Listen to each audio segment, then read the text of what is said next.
नमस्कृत्य नरं चैव नरोत्तमं देवीं सरस्वतीं व्यासं ततो जयमुदीरयेत्। प्रपन्नपारिजाताय तोत्रवेत्रैकपाणये ज्ञानमुद्राय कृष्णाय गीतामृतदुहे नमः। वसुदेवसुतं देवं कंसचाणूरमर्दनं देवकी परमानंदं कृष्णं वंदे जगद्गुरुम्। आज हमारा दैनिक जीवन में गीता का यह 39वां सत्र है और हम लोग आज आज श्री मद्भगवत गीता के 5वें अध्याय के 21वें श्लोक और उसके आगे पे चर्चा करेंगे। हम लोगों ने अभी जो 5वें अध्याय का प्रसंग चल रहा है, इसमें ज्ञान की चर्चा भगवान कर रहे हैं और उन्होंने पिछले बार जो 20वां श्लोक था 5वें अध्याय का, उसमें कहा था ना प्रहस्येत प्रियम प्राप्य ना द्विजेत प्राप्य चा प्रियम। जो प्रिय को प्राप्त करके बहुत ज्यादा हर्षोल्लास में मैं कहना चाहिए हर्षित नहीं होता, और अप्रिय को प्राप्त करके जिसके मन में उद्वेग नहीं होता, यानी दोनों ही स्थितियों में जिसका मन स्थिर रहता है, उसे भगवान ने कहा था कि वह स्थिर बुद्धुर असम्मूढ़ो ब्रह्मविद ब्रह्मणि स्थिता। वही ब्रह्मविद है, वही ब्रह्म में स्थित है। ऐसा लगता है कि भगवान कुछ ऐसा हमारे सामने आदर्श प्रस्तुत कर रहे हैं कि जो ना प्रिय में बहुत खुश हो, ना अप्रिय में जिसे चिंता हो, उद्वेग हो, ऐसा व्यक्ति कैसे होगा। और आपको याद होगा कि पहले दूसरे अध्याय में जब भगवान ने स्थित प्रज्ञ के लक्षण बताए थे, तब भी 56वें श्लोक में यह कहा था दुखेशु अनुद्विग्न मनः सुखेशु विगत स्पृहा। दुख में जो उद्योग से पृथक हो, उद्वेग ना हो, चिंता ना हो, और सुख में जो उसे प्राप्त करने की कामना से भी दूर हो। तो ऐसा लगता है कि ऐसा व्यक्ति तो एक क्या निर्जीव पत्थर की मूर्ति होगा, क्या ऐसा व्यक्ति होगा जो किसी नदी के किनारे में या किसी पहाड़ की गुफा में रहता है और जिसने सब छोड़ दिया, एकदम ड्राई है, शुष्क है, जिसके पास कोई भाव नहीं है। यहां भगवान इस बात को बता रहे हैं कि नहीं, ऐसा नहीं है। समस्या यह है कि जिस आनंद की बात भगवान कह रहे हैं, हम उसके बारे में जानते ही नहीं है। उस उच्च सुख के बारे में हम समझते ही नहीं है, क्योंकि हमारी पूरी संसार की जो हमारी पूरा प्रशिक्षण है, संसार में हमें जो सिखाया गया है और हम जिस तरह संसार के भाग हो गए हैं, तो हमने केवल यह सीखा है कि हमारी 5 इंद्रियों के माध्यम से जो प्राप्त होगा वही सुख है। देखने का सुख है, स्पर्श का है, श्रवण का है, रस का है और शब्द का है। अच्छा संगीत सुना, अच्छा स्पर्श किया, यही सुख हम समझते हैं। लेकिन भगवान कहते हैं कि इस सुख से परे भी एक सुख है जो अनित्य है, अक्षय है। उस सुख के बारे में भगवान बता रहे हैं। तो भगवान इस श्लोक में वास्तव में कहा जाए कि जीवन की जो गहन संभावनाएं हैं, हम लोग बिल्कुल देह के स्तर पर जी रहे हैं, अधिकतर लोग। इसलिए हमारी सुख की कोई परिकल्पना इससे आगे की नहीं है। बहुत से बहुत हमारे सुख की परिकल्पना विचार की है। हम विचार करते हैं, कोई चीज सुनते हैं, दर्शन पढ़ते हैं और हमें सुख मिलता है। सुख 5 इंद्रियां, मन, बुद्धि, ये सारा संसार के हिस्से हैं और इनसे ही सुख लेना हम जानते हैं। भगवान हमसे ये कहना चाहते हैं कि अगर तुम्हें सुख प्राप्त हो रहा है तो वो किस श्रेणी का है, तुम उस श्रेणी पर विचार करो। और जो सुख प्राप्त हो रहा है, क्या वह स्थायी है, क्या वह अक्षय है, क्या वह सुख हमेशा रहता है।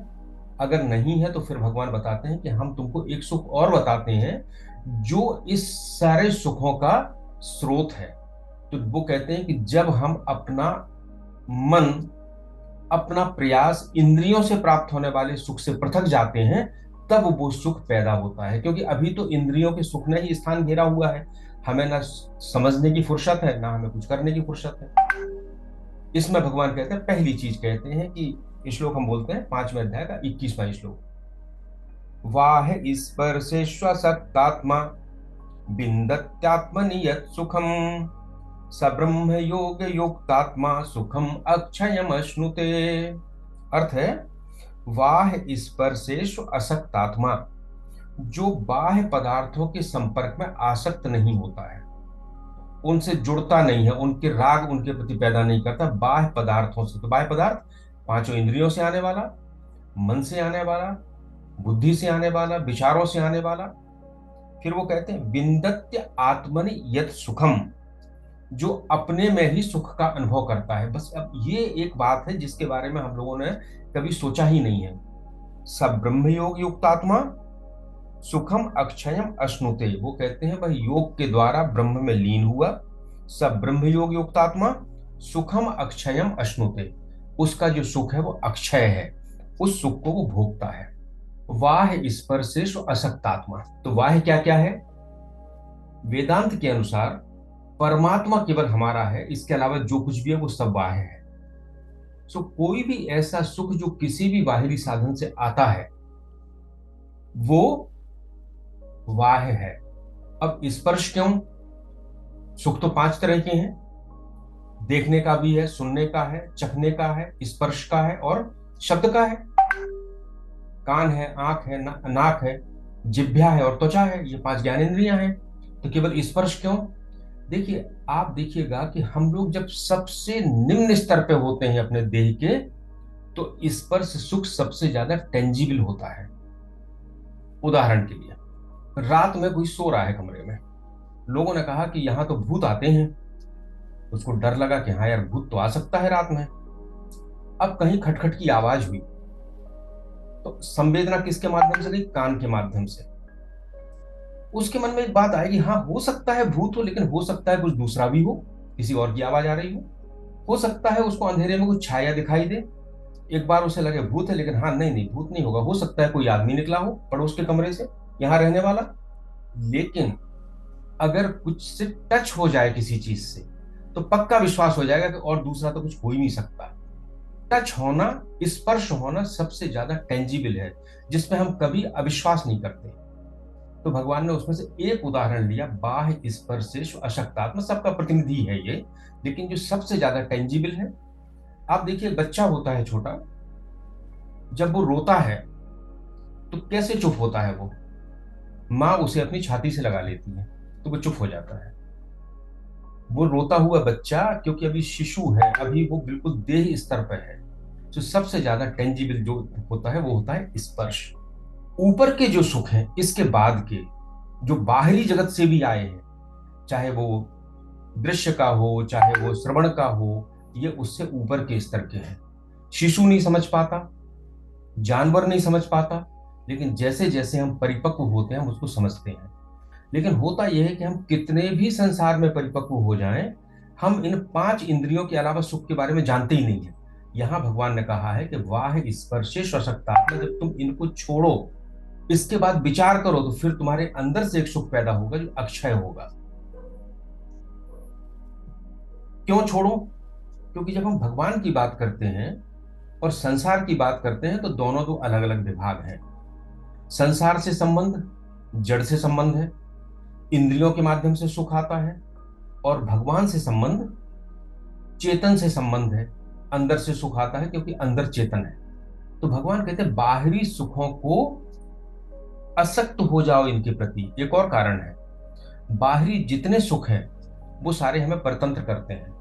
मुझे एक पर्टिकुलर गाने में बहुत आनंद आता है, तो गाना बजेगा तो मैं सुखी हो जाऊंगा, नहीं बजेगा तो हमें सुख नहीं होगा, यानी मेरी सुख की स्थिति उस गाने पर निर्भर होगी। मुझे सुबह से चाय पीना है, नहीं मिलेगी तो मूड खराब हो जाएगा, तो मेरी स्थिति में चाय का परतंत्र हो गया। भगवान कहते हैं तुमको परतंत्र नहीं होना है। इसको, इन सुखों को उठाने में भी मनाही नहीं है, लेकिन इससे ऊपर के स्तर की बात करते हैं। और देखिए, जीवन में जो कुछ बाहरी है जब हम त्यागते हैं तभी हम हल्के होते हैं और हमें आनंद आता है। उदाहरण के लिए, भारत का विभाजन हुआ, पाकिस्तान से बहुत से शरणार्थी आए, भारत से शरणार्थी गए, जगह जगह मारकाट मची हुई थी। तो मैं एक किताब पढ़ रहा था, तो वो कहती है कि जब शरणार्थी अपने घर से चलते थे, तो जो कुछ भी होता था उनके पास, आटा, दाल, कुछ कनस्टर, पेटी, जो उस जमाने में हुआ करता था, ट्रांजिस्टर, वो सब अपने साथ, साइकिल, सब लाद के चला करते थे। और जैसे जैसे आगे बढ़ते जाते थे और उनको लगता था कि आगे कठिनाई है, तो इन सब चीजों को छोड़ते जाते थे, फेंकते जाते थे। और जब सीमा पार पहुंचते थे तो जीवित बच गए तो केवल खुद ही पहुंचते थे। तो सबसे महत्वपूर्ण क्या था? बाहरी चीजें छोड़ के अपने जीवन को, अपने आप को बचा के ले जाना। मैं और मेरी पत्नी 2014 में हम लोग कैलाश मानसरोवर की यात्रा करने गए थे।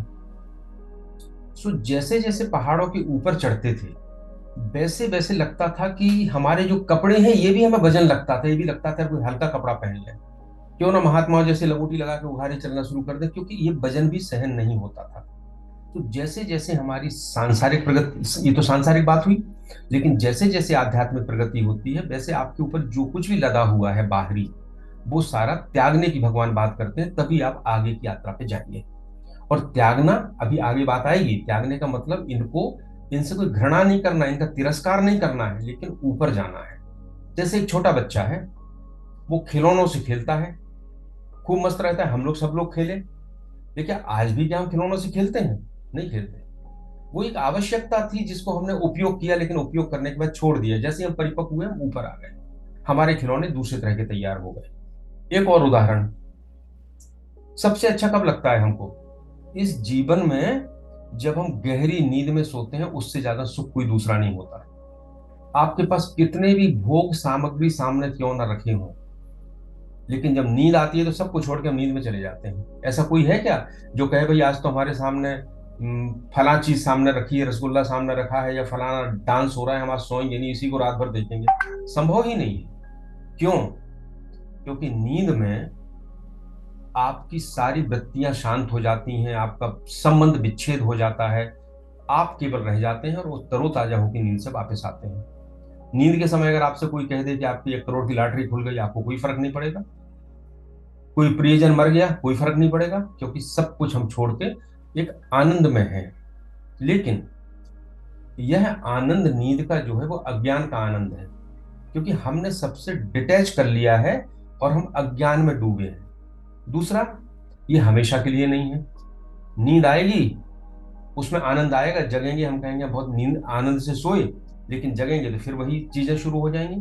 तो भगवान कहते हैं कि क्या ऐसा हो सकता है कि आनंद तो वही हो लेकिन अज्ञान हट जाए, और हम आंख खोले हुए संसार में रहते हुए उस आनंद में चले जाएं। कुछ अक्षय सुख की बात भगवान करते हैं और उसका तरीका बताते हैं, वाह स्पर्शेषु असक्तात्मा। ये हमें विचार करना है बार बार इन चीजों के ऊपर, धीरे धीरे करके। खिलौनों से खेलते हैं, कोई परेशानी नहीं, पर हमें ये विचार करना है कि हम इससे ऊपर कब बढ़ेंगे, इससे ऊपर कब जाएंगे। तो भगवान हमको एक अनंत संभावनाएं जीवन की बताते हैं। इसीलिए गीता पूरे विश्व में ऐसा कोई ग्रंथ इसीलिए नहीं है, क्योंकि जिस मन, बुद्धि और आंतरिक आनंद की गीता बात कर रही है, वो चाहे निग्रो हो, चाहे अंग्रेज हो, चाहे मंगोल हो, चाहे मुस्लिम हो, चाहे ईसाई हो, चाहे सनातनी हो, इसमें कोई अंतर नहीं, क्योंकि प्रकृति ने, ईश्वर ने सबको एक सा दिया है। सो जो गीता की बात करता है उसको वही चीज मिलती है जो इस संसार का सत्य है। हम अभी क्या करते हैं, जितना उपभोक्तावाद बढ़ रहा है, हम हर चीज वो इकट्ठी करना चाहते हैं जो मेरी इंद्रियों से स्पर्श होता है, छूते हैं, गंध लेते हैं, सारा जो है इंद्रियों से होने वाले भोगों को इकट्ठा करते हैं। अंतर इतना है कि इसे छोड़ के, इसे धीरे धीरे कम करके उस स्थिति में जाना है जहां हमारे मन में अपने आप आ जाए कि मेरे पास 10 जोड़ी कपड़े की आवश्यकता नहीं है, 3 जोड़ी कपड़े ही पर्याप्त है। ये भाव अगर आ गया तो इसका मतलब हमारी आध्यात्मिक प्रगति हो रही है। इसका मतलब मैं जड़ता से हट रहा हूं और ईश्वर की ओर गमन कर रहा हूं। ऐसे हम कितनी भी पूजा करते रहे, लेकिन मन में अगर ये भाव नहीं है, त्यागने का भाव नहीं है, इसका मतलब आध्यात्मिक प्रगति नहीं हो रही है। फिर भगवान कहते हैं आगे, वाह स्पर्शे स्वसक्तात्मा बिंदत्यात्मनि यत सुखम। जो अपने में ही सुख का अनुभव करता है। तो जब हम समझते हैं कि हमारा स्वरूप क्या है, अब थोड़ा सा कुछ दार्शनिक विवेचनाएं होती हैं, चूंकि हम सबको उसका अनुभव नहीं है तो विश्वास नहीं होता कि क्या है, और ऐसा लगता है कि बस हमने पुण्य करने के लिए सुन ली हमने गीता। तो इसका एक उदाहरण हम कोशिश करते हैं। जैसे स्त्री और पुरुष को एक दूसरे के प्रति बहुत आकर्षण है। अब स्त्री उस पुरुष में कोई आकर्षण देखती है, कोई अच्छी, कोई ऐसी चीज देखती है जिसके प्रति आकर्षित होती है, पुरुष स्त्री के प्रति देखता है। तो उस पुरुष के अंदर जो चीज है वो पुरुष खुद क्यों नहीं देख सकता, स्त्री क्यों नहीं देख सकती? माँ और बेटा एक दूसरे को के प्रति सुख प्राप्त करते हैं एक दूसरे से, तो आखिर बेटे के अंदर कोई सुख है जो माँ प्राप्त करती है, और माँ के अंदर है जो बेटा प्राप्त करता है। लेकिन निर्भरता है, माँ रहेगी तो बेटे को सुख मिलेगा, बेटा रहेगा तो माँ को सुख मिलेगा। संसार में रहते हुए ये सुख भी प्राप्त करना है, लेकिन ये विचार करना है कि जो बेटा है, जब माँ उससे सुख ले सकती है तो वो कौन सा सुख है जो उसके अंदर है? विन्दत्यात्मनि यत् सुखम। जब वो ये सब त्याग करके अपने अंदर झांकता है, देखता है, तब उस सुख का उद्भव होता है, वो फूटता है। फिर भगवान कहते हैं स ब्रह्म योग युक्तात्मा, वह ब्रह्म से युक्त हो जाता है। इसके बारे में थोड़ा सा एक चीज और समझने का प्रयास करेंगे कि रामकृष्ण देव जी महाराज, परमहंस रामकृष्ण देव जी कहते हैं अपने प्रवचन में कि 3 तरह के सुख होते हैं। अभी हम सुख की बात कर रहे हैं, तो जो इंद्रियों से होता है वो सबसे पहले तो विषयानंद होता है, विषय का आनंद, जिसपे हम बहुत चर्चा कर चुके हैं। लेकिन आप देखेंगे कि विषय के आनंद का अंत हमेशा आनंद में नहीं होता, हमेशा थकावट या अवसाद में ही होता है, चाहे कोई भी हो। हम लोग कई बार वीकेंड पे चले जाते हैं कि हम जो है वीकेंड पे किसी टूरिस्ट प्लेस पे जा रहे हैं। टूरिस्ट प्लेस पे पहुंचते हैं, जाते हैं तो उसमें तनाव होता है, ट्रैफिक मिलता है, वहां जाते हैं भीड़ होती है, पैसा खर्च होता है, कुछ अनाप शनाप खा लेते हैं। लेकिन जब वापस आते हैं तो हम तरोताजा होके नहीं आते। कहीं भी आप जाके देखिएगा, उस समय हमें भान होता है कि हम तरोताजा हुए हैं, लेकिन आते हैं तो थक के ही आते हैं। कोई भी विषय का आनंद है, अगले श्लोक में और आएगा ये, वो हमेशा विषय का आनंद कभी भी सुख में खत्म नहीं होता। दूसरा दूसरा आनंद कहते हैं वो है भजन का आनंद। भजन का आनंद क्या है? एक्चुअली विचारों का आनंद है। अभी हम शरीर के आनंद की बात कर रहे थे, उससे ऊपर का स्तर है। पहले ये होता था कि परिवारों में शाम के समय भजन गाए जाते थे, कोई रामचरितमानस पढ़ता था। मैं तो जब छोटा था तो हमें पता है, हमारी माता जी शाम के समय, और आप लोगों की जो मेरी उम्र के होंगे, उनके घर में शाम को भजन, माताएं अगर अपना खाना भी बना रही तो भजन गाती रहती थी। और एक वो बगैर दर्शन को जाने हुए उस जीवन शैली को जीती थी जिसमें वो शारीरिक सुख से थोड़ा और ऊपर उठ गई थी। भजन से हमको आत्मविश्वास आता है, भगवान का सहारा मिलता है। वो आनंद विषय के आनंद से कहीं और ऊपर का है। और तीसरा आनंद जो कहते हैं वो है ब्रह्मानंद, जिसकी बात कर रहे थे अभी। तो और एक और विशेषता, जब हम इंद्रिय पर डिपेंड रहते हैं तो इंद्रिय कभी अंदर नहीं देखती, बाहर ही देखती है। आपकी आंख कितनी सुंदर है, लेकिन क्या आंख अपने आप को जानती है? कोई पुरुष ही स्त्री से कहेगा कि तुम मृगनयनी हो, लेकिन वो स्त्री अपने मृगनयन को नहीं देख सकती, क्योंकि इंद्रिय हमेशा बाहर देखती है, दूसरी तरफ। और भगवान हमारी इंद्रियों को अंदर करना चाहते हैं। और अंदर में हम कितने ज्ञान है हमारे अंदर।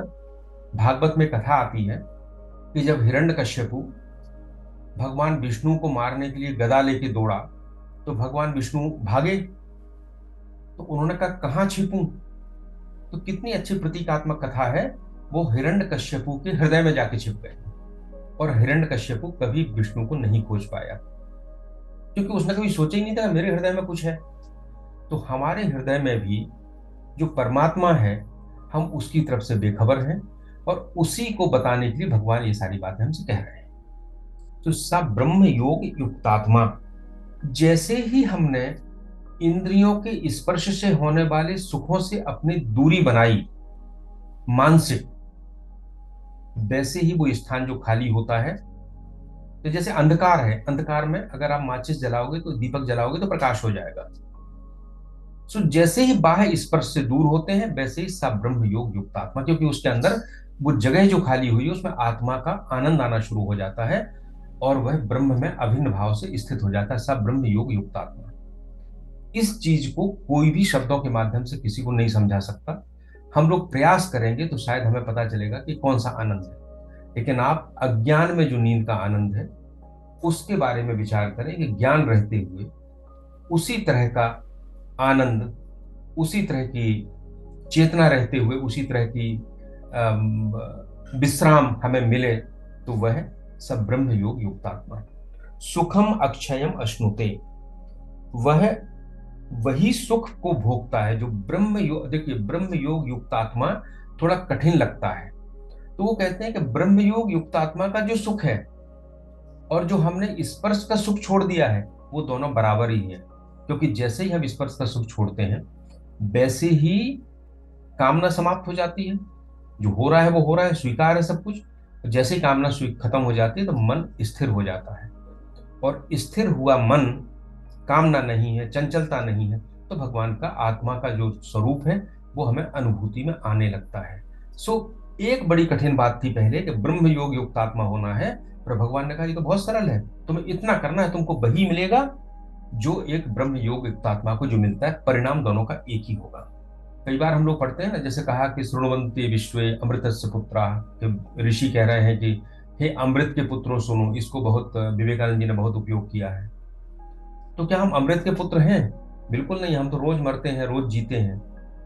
लेकिन जो ये स्तर है, जो देह से उठ के जो ब्रह्मानंद तक गया है, और जो ये वाला स्तर है, ये वही स्तर है जिसमें वो अमृत का पुत्र हो जाता है, क्योंकि फिर वो अक्षय सुख का अनुभव करता है। 22वां, एहि संस्पर्श जा भोगा दुख यौन एवते, आद्यंत बंतः कौन्तेय नातेषु रमते बुधः। वो कहते हैं ये ही संस्पर्शजा भोगा, जो संपर्क से उत्पन्न होने वाले भोग हैं, दुख योनि एवते, ये दुख को पैदा करते हैं, दुख की योनि है, दुख की माता है। आद्यंत बनता, ये शुरू भी होते हैं और समाप्त भी होते हैं। कौनते ना तेषु रमते बुधा, इसमें विवेकी बुद्धिमान व्यक्ति इसमें रमण नहीं करता है, इस पर विश्वास नहीं करता है। तो जो इंद्रियों से होने वाले भोग है, उसमें दो चीजें आवश्यक होती हैं। एक तो आपकी इंद्रिय स्वीकार कर रही है, विषय सामने उपस्थित है, और इंद्रिय उसको राग पूर्वक स्वीकार कर रही है, तो भोग हो जाता है। राग पूर्वक नहीं कर रही है, तो जो आ रहा है उसको स्वीकार कर रही है, तो वो बाह्य स्पर्श से स्वशक्तात्मा हो गया। सो महत्वपूर्ण है कि आपकी मन की वो स्थिति जो भोग के समय है, इसलिए मना ही नहीं है, बस ऊपर के चरण में जाने की बात है। हमें कहीं मान सम्मान प्राप्त होता है, किसी मंच पे बुलाते हैं, माला पहनाते हैं, तो ये भी भोग है। और रामसुखदास जी महाराज तो कहते हैं कि आपने मान लीजिए कोई पुण्य काम किया, उसका कोई पुण्य मिलना था, और जाके सार्वजनिक सम्मान करा लिया, तो बड़े खुश हो गए, हमको इतने लोगों ने सम्मान किया, माला पहनाई, तो उस पुण्य का क्षय हो गया। इसलिए जो सही लोग होते हैं, योगी होते हैं, वो अपना काम करते हैं, लेकिन इन मान सम्मान से दूर होते हैं, क्योंकि मान सम्मान भी भोग है। अब ये ही संस्पर्शज भोग है, इसके भगवान ने दो विशेषण इसमें दिए हैं। पहला दुख यौन है, दुख का योनि है, और आद्यंत बनता, आता है और जाता है, पैदा होता है, अक्षय नहीं, हमेशा नहीं रहता। तो दुख यौन कैसे है? देखो, कोई भी चीज हम जो इंद्रिय से चाहते हैं, उसके तीन चरण होते हैं। पहला, मुझे इच्छा है कि मैं रसगुल्ला खाऊं, अभी तो रसगुल्ला नहीं है, तो ना होने का जो कामना पैदा हुई कि हमें चाहिए लेकिन नहीं है, तो दुख से ही पैदा हुआ। अब मुझे मिला तो खाया, तो खाने से दुख, खाने से सुख मिला। अब कितना खाओगे? हो सकता है 4 खा लूं, 5 खा लूं, 6 खा लूं, लेकिन इसके बाद ऐसी स्थिति आएगी कि हमको रसगुल्ला देख के उबकाई आना शुरू हो जाएगी, तो दुख में ही अंत होगा। जो मिला है, जो मिला नहीं था उसके पहले दुख था, जब मिला तो क्षणिक सुख था, और जब जाएगा तब भी दुख होगा। और एक और, बिछुड़ने का दुख। और कई बार ऐसी भी चीज मिल सकती है जो शुरू से ही दुख दे, बीच में भी दुख न, बीच में भी सुख ना दे, आते समय भी दुख, बीच में भी दुख, और बाद में भी दुख। इन चीजों पे हमें प्रतिदिन बैठ के विचार करना है, ताकि ये चीजें हमारे मन में दृढ़ हो।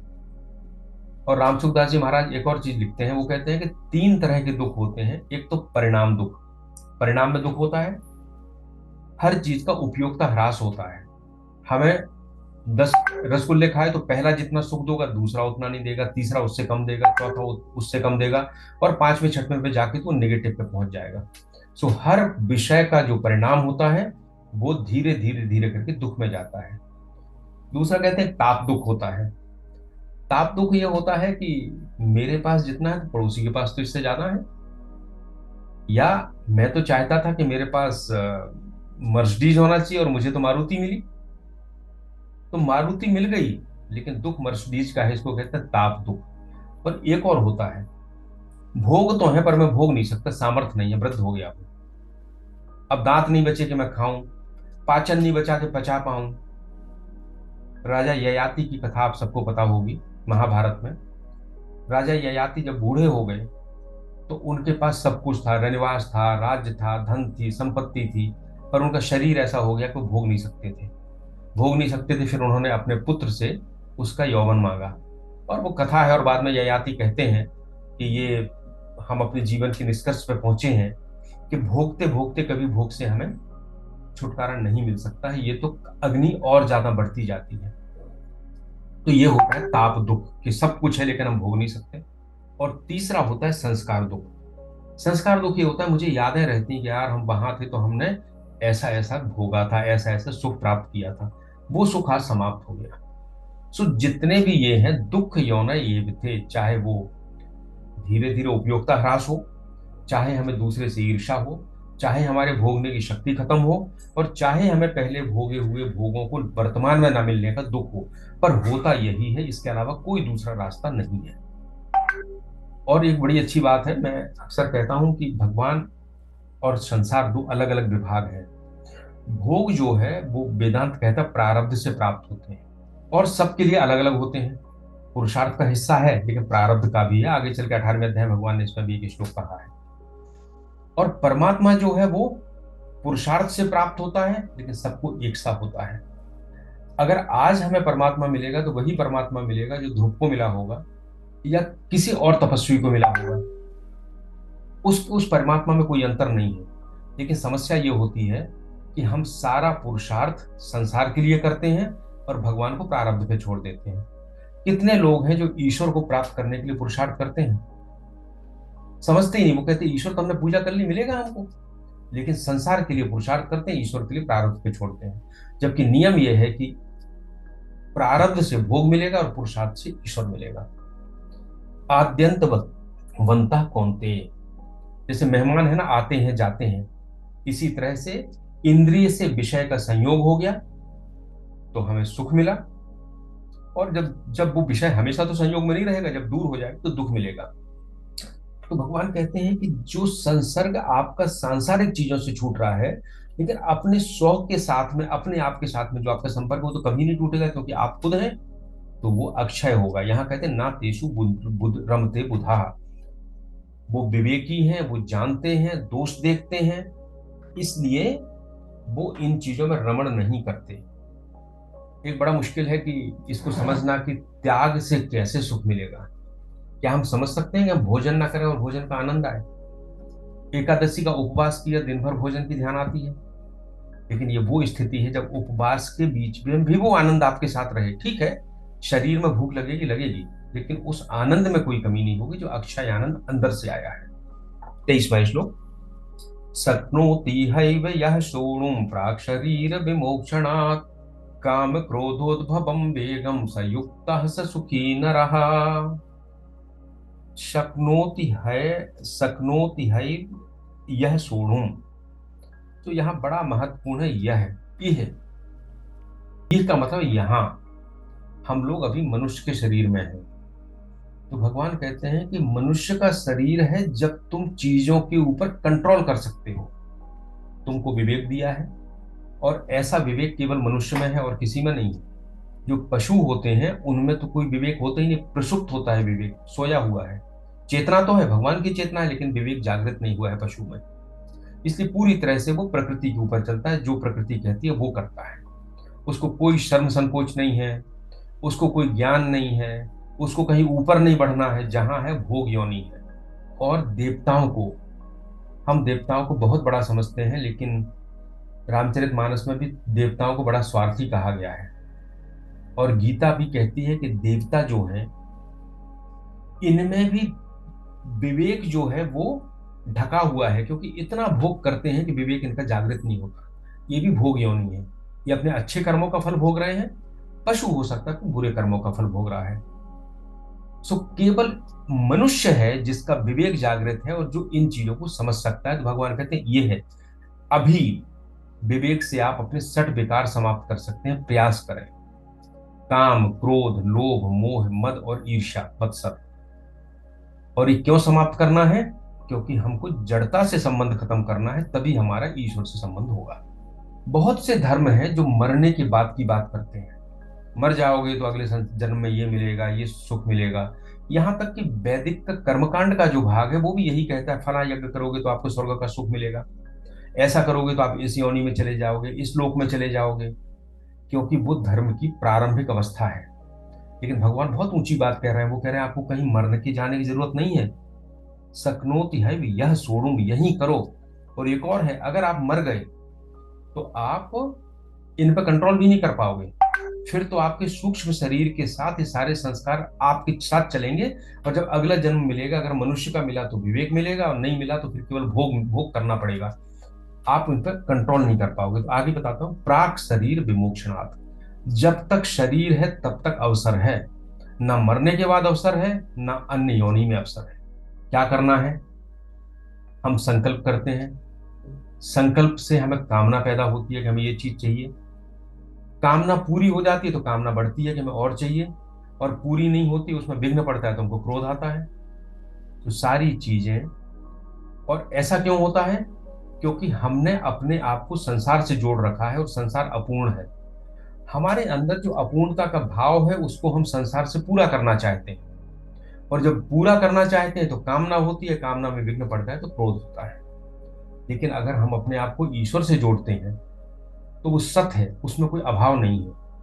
अंदर का जो आनंद होता है उसमें फिर वो अभाव खत्म हो जाता है, तो कामनाएं भी खत्म हो जाती हैं। जो मिल रहा है वो स्वीकार है, लेकिन अलग से कोई कामना नहीं है, लेकिन वो व्यक्ति उससे ज्यादा आनंद में है। लेकिन ये काम और क्रोध दोनों पर नियंत्रण करना, इस एनर्जी को नियंत्रित करना, ये बहुत महत्वपूर्ण बात है। फिर वही बात करूंगा कि इन दोनों का नियंत्रण किसी भी धर्म जाति संप्रदाय का व्यक्ति उसके लिए एक सा ही होगा।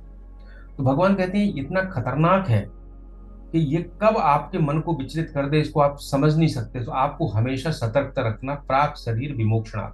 मरने तक, जब तक शरीर मरने का तब तक सतर्कता रखना है। अपनी शक्ति से इस एनर्जी को, इसको कंट्रोल करना है, और आगे आएगा कि हम इसको कैसे उपयोग करना है। काम क्रोधोद्भवम वेगम शक्नोति है यह सोढ़ुम प्राक शरीर विमोक्षणात्। एक लोक में शरीर छोड़ने के पहले काम क्रोधोद्भवम वेगम सयुक्ता स सुखी नरः। जो काम और क्रोध के वेग को रोक लेता है वो सुखी है, वही योगी है। तो काम और क्रोध का वेग, इसको रोकने का केवल एक ही तरीका है। अगर एक बार ये आ गया तो शरीर को अपने काबू में कर लेता है, फिर आपका विवेक मर जाता है। हम इसको और भी तरीके से रोकते हैं। जैसे मुझे बहुत क्रोध आ रहा है, लेकिन मेरा बॉस आ गया सामने, तो हम बैठ के उसको भले गालियां दे रहे थे, पर आएगा तो मैं तब तक मुस्कुराने लगूंगा उसको देख के। तो क्या मैंने क्रोध को जीत लिया? नहीं, हमारे ऊपर भय हावी हो गया उसका। सो हम एक कुएं से निकले थे, खाई में गिर गए। हम भय बस हमने उसके सामने मुस्कुराना शुरू कर दिया, क्रोध नहीं जीता। दूसरा उदाहरण, मुझे बड़ा क्रोध आ रहा है। एक ग्राहक था मेरा, दुकान पे बैठा था, उधारी की वापसी नहीं की थी। लग रहा था इसमें कहीं मिल जाए तो इसको ठीक कर दूं, पर ग्राहक बड़ा था। फिर सामने आ गया, उसने बोला नहीं सेठ जी, हम आपका पैसा दे देंगे, हमें ये चाहिए। हम फिर मुस्कुराने लगे उसके सामने, क्योंकि हम लोभ में आ गए। तो हमने क्रोध नहीं जीता, कामना नहीं जीती, लोभ के कारण हमने, के कारण हमने उसको दबा दिया। ये मनोविकार हम अपने अंदर पैदा कर रहे हैं। भगवान इसको नहीं कहते। भगवान कहते हैं कि नहीं, हमें स्वतंत्र होना है, हमें इनका दास नहीं होना है। अशांतस्य कुतः सुखम, अशांति के पास कहाँ सुख है। सो भगवान ने जो अभी पूरी प्रक्रिया दी है, उस प्रक्रिया से काम और क्रोध को जीतना है। लेकिन ये भी अगर भगवान ने, प्रकृति ने काम और क्रोध बनाए हैं तो वो भी काम के होंगे। हम ऐसा भी नहीं कर सकते हम बिल्कुल नहीं करेंगे, क्योंकि इनके बिना भी संसार नहीं चलेगा। तो भगवान कहते हैं कि ये ऊर्जाएं हैं, हमें इनको उपयोग करना है। कैसे करना है हम अगले श्लोक में बात करेंगे। बस एक चीज जरूर कहेंगे कि ये जो ऊर्जाएं हैं, आप इनको उपयोग, इनको संतुलित आपको खुद करना है, दूसरा नहीं करेगा। शंकराचार्य जी विवेक चूड़ामणि में एक श्लोक है, उसमें श्री मत शंकराचार्य जी भगवान कहते हैं कि यदि आपके सिर पे बोझा रखा है और आप चले जा रहे हैं, तो कोई भी व्यक्ति आज के कह सकता है कि भैया आप मुझे आधा बोझा मेरे सिर पर रख दो, आप हल्के हो जाओ।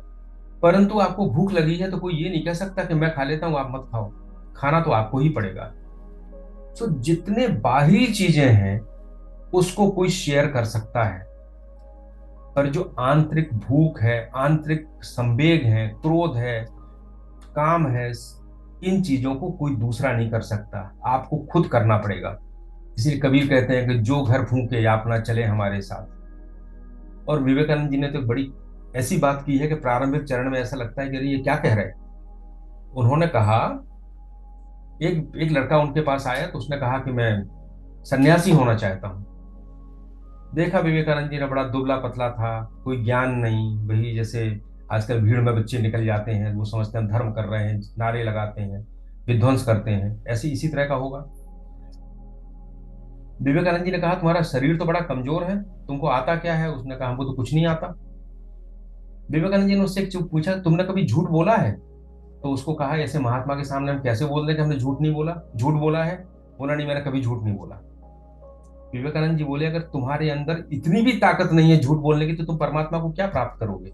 जाओ तुम पहले झूठ बोलना तो सीख लो, अपने अंदर कुछ ताकत तो लाओ। तो काम और क्रोध के वेग को सहने के लिए आत्मविश्वास, ताकत, बलिष्ठ शरीर, अच्छे विचार, सत्संग, ये बहुत सी चीजें होना चाहिए, तब इस चीज तक पहुंचते हैं। और यही भगवान हमको बता रहे हैं।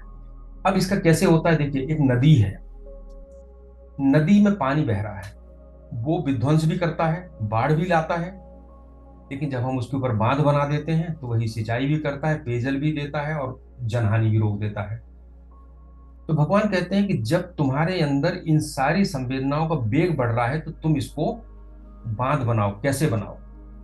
कामना, कामना तो आएगी, बुरी बात नहीं आएगी, संसार में है। तो कहते हैं कि आप ऐसा कर सकते हो कि सांसारिक कामनाओं की तुलना में ईश्वर की कामना को ऊपर का स्थान दे दो।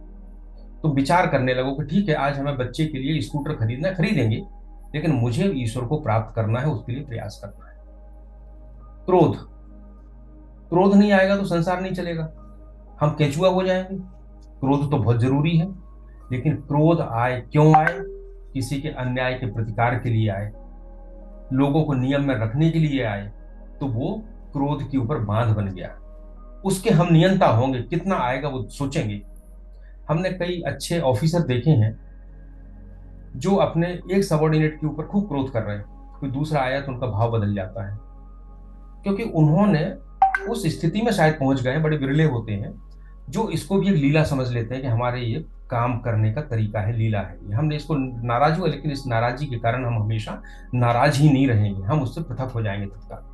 तुलसीदास जी ने विनय पत्रिका में लिखा है, बुझे कि काम अग्नि तुलसी कहूँ विषय भोग बहु घी से। ये जो कामनाओं की अग्नि है, इसमें जितना इसकी पूर्ति करोगे घी का काम करेगी, बुझेगी नहीं। और जो काम और क्रोध के वेग को रोकने की बात है, तो उसमें भी ये केवल हमारे बस की बात नहीं है, इसमें भी हमें ईश्वर का सहारा चाहिए। रामचरितमानस में जब कामदेव भगवान शंकर की तपस्या को भंग करने गए तो उन्होंने अपना जो माया जाल फैलाया, तो तुलसीदास जी कहते हैं कि उस समय कैसे हो गया कि नारीमय देखहि जगत जे ब्रह्ममय देखत रहे, जो ब्रह्ममय जगत देखते थे उनको नारीमय दिखने लगा। लेकिन उसमें आगे कहते हैं भगवान और तुलसीदास जी, धरी न काहू धीर सबके मन मन से झरे। किसी के पास धैर्य नहीं था, सबको कामदेव ने सबके मनों को हर लिया। लेकिन जे राखे रघुवीर ते उबरे ते काल महू, जो जिनको भगवान ने कृपा कर दी वो उस काल की उस काम के जाल में नहीं फंसे। सो जब हम काम क्रोधो तो भवम बेगम, इसको जब बात करते हैं तो हमें उस पर बांध बनाने की भी बात करना है, उसको मोड़ देने की भी बात करना है, उससे असंपृक्त होने की भी बात करना है, लेकिन साथ में भगवान की भी प्रार्थना करना है, जे राखे रघुवीर, उसके बिना कुछ नहीं होता, हम बहुत असमर्थ हैं। स युक्ता स सुखी नरा, योगी कौन है? जो संकल्प नहीं करता। आगे एक श्लोक आएगा, ना है संन्यस्त संकल्पो योगी भवति कश्चन, आगे आएगा इस श्लोक में। बिना बिना संकल्प त्यागे, बिना कामना त्यागे कोई योगी नहीं हो सकता। तो सा युक्ता सा सुखी नरा, भगवान कहते हैं जिसने काम और क्रोध के विकार को रोक लिया वही सुखी नर है, और जिसने नहीं रोका वो तो बानर है। वो नर कहाँ है? तो हमें ये सोचना है कि हम अभी बानर का जीवन जी रहे हैं, एक जीव का, एक जंतु का जीवन जी रहे हैं, पशु का जीवन जी रहे हैं, या हम नर बनने वाले हैं। अगला श्लोक। योऽन्तः सुखोऽन्तरारामस्तथान्तर्ज्योतिरेव यः स योगी ब्रह्म निर्वाणम ब्रह्म भूतोऽधिगच्छति। योऽन्तः सुखो, जो अपने अंदर में सुख है, सुखी है। अंतर ज्योतिर, अंदर में आनंदमय है, अंदर में प्रकाश है। अंतरा रामस, जो अंदर में सुखी है। स योगी ब्रह्म निर्वाणम ब्रह्म भूतोऽधिगच्छति, वह ब्रह्म के साथ स्थित है और ब्रह्म में निर्वाण प्राप्त करता है। सो ये ब्रह्म में स्थित होना और ब्रह्म में निर्वाण प्राप्त करना, ये भी बहुत ही फिलॉसॉफिकल बात है और हमें समझने में कठिनाई होती है क्योंकि हम इस अनुभव से नहीं गुजरे हैं। पर हमें इसलिए समझना है बुद्धि से कि हम यहाँ जाना चाहते हैं, मंजिल है हमारी। तो अंतः सुख की तो बात हो गई, बाहरी पदार्थ पे जो सुख आधारित नहीं है वो अंतः सुख है। अंतरा रामा, जो भोगों में रमण नहीं करता, जो परमात्मा में रमण करता है। परमात्मा हमारा घर है। ये बताइए, हम किसी दूसरे के घर में जाएंगे तो कितने दिन बैठेंगे? अपने घर में आएंगे तो हमेशा बैठेंगे। अंतरा रामा, हम अपने घर में बैठ जाते हैं तो हमेशा के लिए बैठते हैं, उसमें रमण करते हैं, बाहर के भोगों में रमण नहीं करते। अंतर ज्योति, ये हमें पता हो कि ये जो आत्मा है, इसके प्रकाश में ही ये बुद्धि, मन, चित्त, अहंकार, ये सभी चीजें प्रकाशित हो रही हैं। ये आत्मा भगवान का जो चेतन अंश है, यही सभी प्राणियों में उद्भूत हुआ है, उसी के कारण सारी चेतना है। ये अनुभव होना, अंतर ज्योतिर, हमारे अंदर प्रकाश होना। अब इसका देखिए, स योग स ब्रह्म भूतोऽधिगच्छति, तो वो ब्रह्म में स्थिति अनुभव करता है। यानी हमने जब इस पर लगातार लगातार विचार करते रहे तो मुझे लगा कि मैं और ब्रह्म एक ही है, अहम ब्रह्मास्मि, और सब कुछ ब्रह्म है। सब जगह हम देखने लगे वासुदेव सर्वम इति। लेकिन अभी एक बात है, अभी हमें ये याद है कि मैं ब्रह्म में आया हूं। सो ब्रह्म में स्थित हूं, लेकिन ब्रह्म होने में अभी थोड़ी देर है। ब्रह्म निर्वाण का अर्थ है ब्रह्म में पूर्णतः विलीन हो जाना, व्यष्टि की सीमा खत्म हो जाना और खुद ब्रह्म हो जाना। इसको समझाना बहुत मुश्किल है। एक बहुत प्यारा उदाहरण मैं इसमें आपको दूंगा। जैसे आप समुद्र के किनारे खड़े हैं, अब आपने एक लोटा उसमें जल ले लिया समुद्र में से। आपने जल लिया, क्या हुआ? मैंने परमात्मा में से मेरे चेतन का अंश समझ लो अलग हो गया। अब उस लोटे भर जल में हमने लाल रंग डाल दिया। जैसे हमारे चेतन में बहुत सी अशुद्धियां डल गई, काम, क्रोध, मद, लोभ, और जिसमें हमने संसार को अपना समझा और ईश्वर से पृथक हो गए। सो वो जो लोटा था जिसमें लाल रंग था, वो समुद्र से अलग हो गया। हालांकि है जल, तत्व तो वही है, लेकिन दिख तो अलग रहा है। अब क्या किया हमने? उस लोटे को फिर समुद्र में डाल दिया। एक क्षण आएगा ऐसा जब समुद्र में डालते ही आपको उतना एरिया लाल दिखेगा, बाकी पूरा समुद्र दिखेगा। ब्रह्म भूतोऽधिगच्छति, वो अपने स्वरूप में चला गया, लेकिन उसका अहंकार अभी बचा हुआ है। 1,00,000वें हिस्से में ऐसा आएगा जब समुद्र समुद्र हो जाएगा और रंग खत्म हो जाएगा। ब्रह्म निर्वाणम गच्छति। इस उदाहरण से इसको समझने का प्रयास करें। हम में से किसी को अनुभव नहीं है, हम सभी साधक हैं, हम सभी शास्त्र की बात कर रहे हैं, पर शास्त्र ये कहता है। सो जो हमारे लोटे में जो भगवान ने हमें जल दिया था, हमने उसको लाल रंग कर दिया, उसको मिलाएंगे। एक क्षण आएगा थोड़ा सा जब ब्रह्म में स्थित होंगे, समुद्र में स्थित होंगे, हमारा रंग दिखेगा। अगले क्षण ही वो समुद्र समुद्र हो जाएगा, उसका रंग खत्म हो जाएगा। 25वां, लभन्ते ब्रह्म निर्वाणम ऋषयः क्षीण कल्मषः छिन्न द्वेधा यतात्मानः सर्वभूत हिते रतः। लभन्ते ब्रह्म निर्वाणम ऋषयः क्षीण कल्मषः छिन्न द्वेधा यतात्मानः सर्वभूत हिते रतः। वो कहते हैं भगवान, देखिए अब ज्ञान को ये कोई बुद्धि तक सीमित नहीं रखा कि केवल हम सोचते रहें बौद्धिक ज्ञान हो गया। बौद्धिक ज्ञान से ही बहुत सी किसी काम का नहीं होता वो संसार के लिए। भगवान बौद्धिक ज्ञान को व्यवहारिक धरातल में ला रहे हैं, जिसमें हम भी सुखी हैं और सारा संसार भी सुखी है। कैसे? उन्होंने लभन्ते ब्रह्म निर्वाणम, ब्रह्म निर्वाण का लाभ प्राप्त करते हैं। कैसे? जो संसार से संबंध विच्छेद करते हैं, और उनके 4 लक्षण होते हैं। अगर ये लक्षण आप में पैदा हो रहे हैं तो आप ब्रह्म की तरफ बढ़ रहे हैं, और अगर इन लक्षणों के अनुसार हम काम करना शुरू करें तो भी हम ब्रह्म की तरफ बढ़ना शुरू हो जाएंगे। पूरी प्रक्रिया जो रिवर्सिबल है। ऋषिया, ऋषि माना होता है ज्ञान, और जिसको ज्ञान होता है उसको ऋषि कहते हैं। लेकिन भगवान ने एक बड़ी अच्छी बात है, हमारे जितने प्राचीन ऋषि हुए हैं सारे गृहस्थ हुए हैं। तो भगवान भी कहते हैं कि लभन्ते ब्रह्म निर्माणम ऋषियः, हम भी गीता के अनुसार जीवन जीते हैं, यज्ञार्थ जीवन जीते हैं, सारे कर्मों को यज्ञ बना देते हैं, सारे कर्मों को भगवान को अर्पण कर देते हैं, तो हम भी ऋषि हैं। पहले हम कह चुके हैं ये है, वो यहाँ ही है, कहीं बाहर नहीं जाना है। अनुभव यही करेंगे, हम मरने के बाद के लिए नहीं बैठे रहेंगे कि मर जाएंगे तब इसके बाद अनुभव करेंगे। क्षीण कल्मषा, जिसके पाप, तो पहला हो गया जिसके पाप नष्ट हो गए हैं। चार में से पाप क्या है? सबसे बड़ा पाप है ये मानना कि मैं प्रकृति का हिस्सा हूं, ईश्वर अलग है। तो जिसके पाप नष्ट हो गए हैं इस पूरी प्रक्रिया से। छिन्नत द्वेधा, जिसकी दुविधा खत्म हो गई है। हम अभी लगता है कि हम क्या करें, भगवान है कि नहीं है, हमें विश्वास नहीं होता, लेकिन हमने दृढ़ निश्चय कर लिया कि हाँ भगवान है और हमें उसको प्राप्त करना है। दृढ़ निश्चय करना पड़ेगा, तो उसके सारी शंकाएं समाप्त हो गई। यतात्मानः, यतात्मानः का है जिसने अपनी इंद्रियों को जीत लिया है, और जीतने के लिए कोई अलग से प्रयास नहीं करना पड़ता। जैसे ही हमने ईश्वर के शरण में गए, कामना खत्म हुई, इंद्रियां अपने आप विजित हो जाती हैं। और इंद्रियों को जब तक हम अपना मानते हैं तब तक वो आग्रह करती हैं कि हमारी काम पूरा करो। इसका एक बड़ा अच्छा उदाहरण देखिए, मेरा बेटा है, उसने मुझसे कुछ मांगा, क्योंकि मैं उसको अपना समझता हूं कि मेरा बेटा है। मैं उसको मना करूंगा तो वो गले में लिपट जाएगा, लटक जाएगा, चीखना चिल्लाना शुरू कर देगा कि पापा आपको तो ये देना ही है। बच्चों को देखा है मैंने, छोटे छोटे बच्चे आपने देखा होगा, माँ का दूध पी रहे हैं, नाराज हो गए, उसी माँ को मुक्के भी मार रहे हैं। छोटा सा बच्चा दूध भी पी रहा है और मार भी रहा है, लातें भी मार रहा है, पैर भी मार रहा है, हाथ भी मार रहा है, क्योंकि वो अपना है, हमने उसको अपना माना है, इसलिए वो इतनी जिद कर रहा है। लेकिन पड़ोसी का बेटा आ जाए और हमसे कहे कि मुझे टॉफी चाहिए, मैं दे दूं ठीक है, और नहीं दूं तो वो गले में नहीं लटकेगा मेरे, वो चला जाएगा कि अंकल ने हमको टॉफी नहीं दी। मेरा बेटा नहीं छोड़ेगा। तो जो इंद्रियां हैं, इन्हें जब हम अपना मानते हैं तो इनका आग्रह वैसे ही बढ़ जाता है जैसे मेरे बेटे का आग्रह बढ़ता है। और जब हम शुरुआत से ही डिटैचमेंट की बात करते हैं, वाह स्पर्शे स्वशक्तात्मा, इनको दूसरा मानते हैं, तो इनका आग्रह कम हो जाता है। जब आग्रह कम होता है तो हमारा अपने अपनी इंद्रियों पर नियंत्रण होना शुरू हो जाता है। पूरे वेदांत में हर चीज एक से दूसरे से बहुत लॉजिकल रूप से जुड़ी हुई है।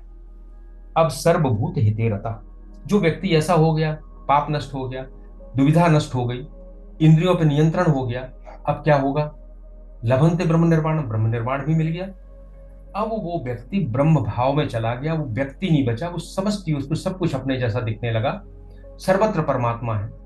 अहम समाप्त हो गया, लाल लोटे का जल अब लाल नहीं बचा, वो पूरा समुद्र हो गया। अब वो व्यक्ति क्या करेगा? वो व्यक्ति द्वेष कर ही नहीं सकता, घृणा कर ही नहीं सकता, संभव ही नहीं है उसके लिए। फिर सर्वभूत हिते रता, वो सबके भले के लिए ही काम करेगा।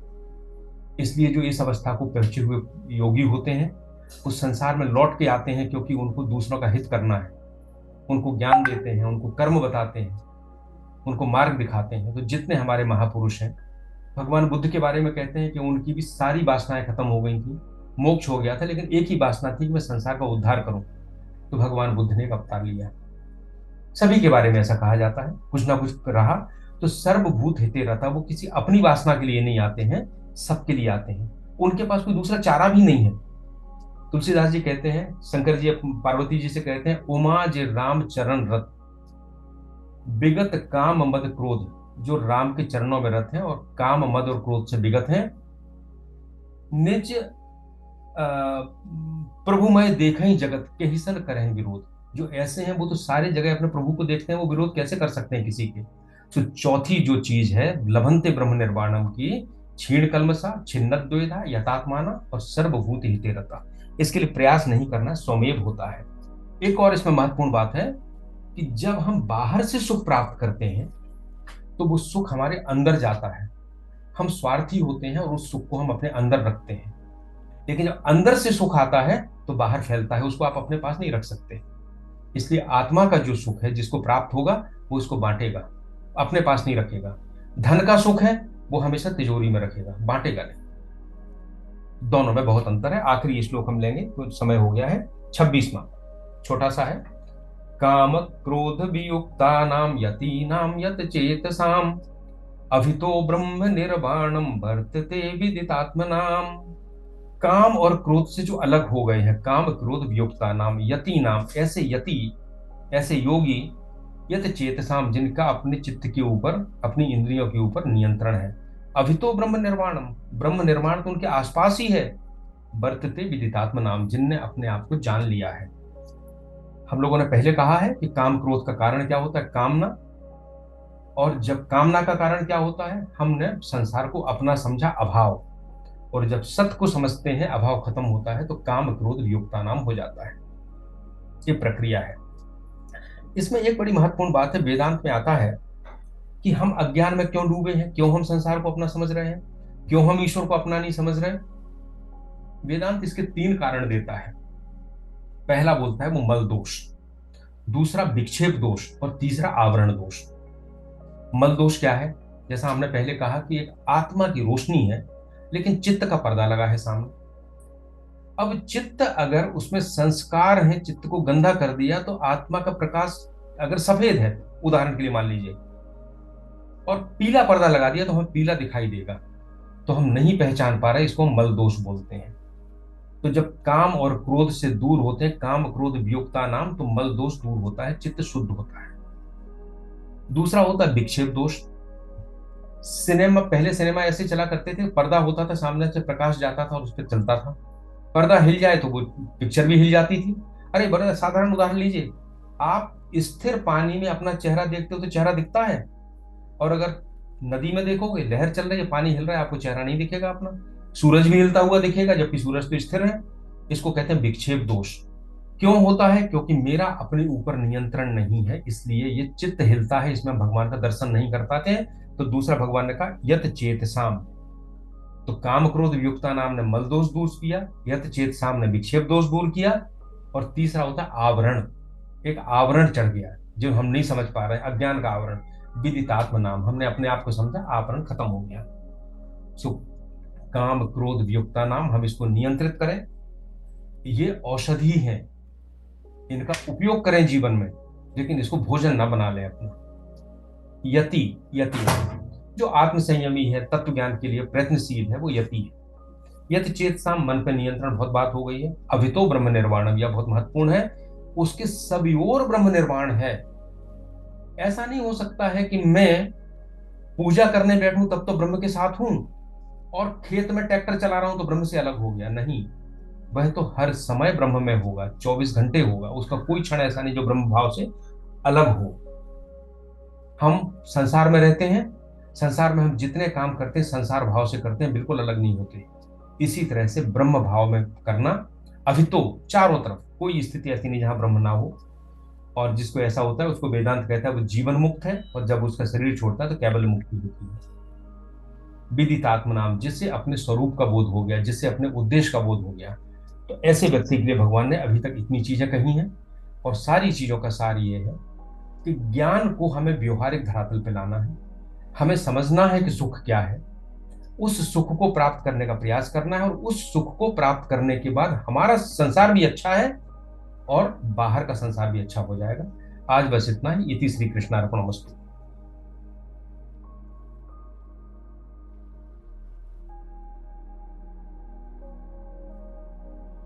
सर, आदरणीय श्रीवास्तव साहब ने भगवान और देवता के अंदर अंतर बताया है। मैं पूछना चाहता हूं कि भगवान और देवता में क्या बेसिक अंतर है भोग के संदर्भ ईश्वर में? जो है देवता वो भोग लेते परिपूर्ण हैं। है। अगर शक्ति है अंतर है, परिपूर्ण है, प्रेम जैसे भारत सरकार है, भारत सरकार का कारिंदा है, वो ईश्वर है। लेकिन जो उसका अंश है, अगर वो अंश कम हो गया तो वो जानवर बन गया। ईश्वर तो वही है, लेकिन उसमें ये शक्तियां कम हो गई। ज्यादा हो गया तो मनुष्य बन गया और देवता बन गया। अब क्या होता है कि देवता भी, भगवान ने देवताओं के लिए भी पूजा की बात कही है गीता में, और कहा है कि देवताओं की पूजा करोगे तो अभी मैं ही दूंगा। आप कलेक्टर के पास एप्लीकेशन लगाओगे, लेकिन ताकत तो उसकी भी संविधान से ही आ रही है, उसी उस सरकार से ही आ रही है जो है। तो देवता, लेकिन जब हम फिर वही बात करें, उच्च स्तर की बात हम जब करते हैं, हम खुद उस सरकार के साथ एक होना चाहते हैं, तब हमें कलेक्टर काम नहीं देगा, तब वो देवता काम नहीं देगा। तो यहां हम देवता के बारे में ये बात कहते हैं। लेकिन जो छोटी मोटी कामनाएं हैं, उनको बुराई नहीं है पूरी करने में, उनको देवता देते हैं क्योंकि उनके पास उतनी शक्ति है। और वो देवता जो देते हैं वो मनुष्य में भी जो गणमान्य लोग हैं जिनके पास ताकत भगवान ने दी है वो भी तो देते हैं, वो भी कामनाओं की पूर्ति करते हैं। लेकिन अल्टीमेट गोल की जब हम बात करते हैं तो फिर इनका कोई अस्तित्व नहीं, फिर तो हम ये चाहते हैं कि भारत सरकार के साथ ही हम एक हों। धन्यवाद।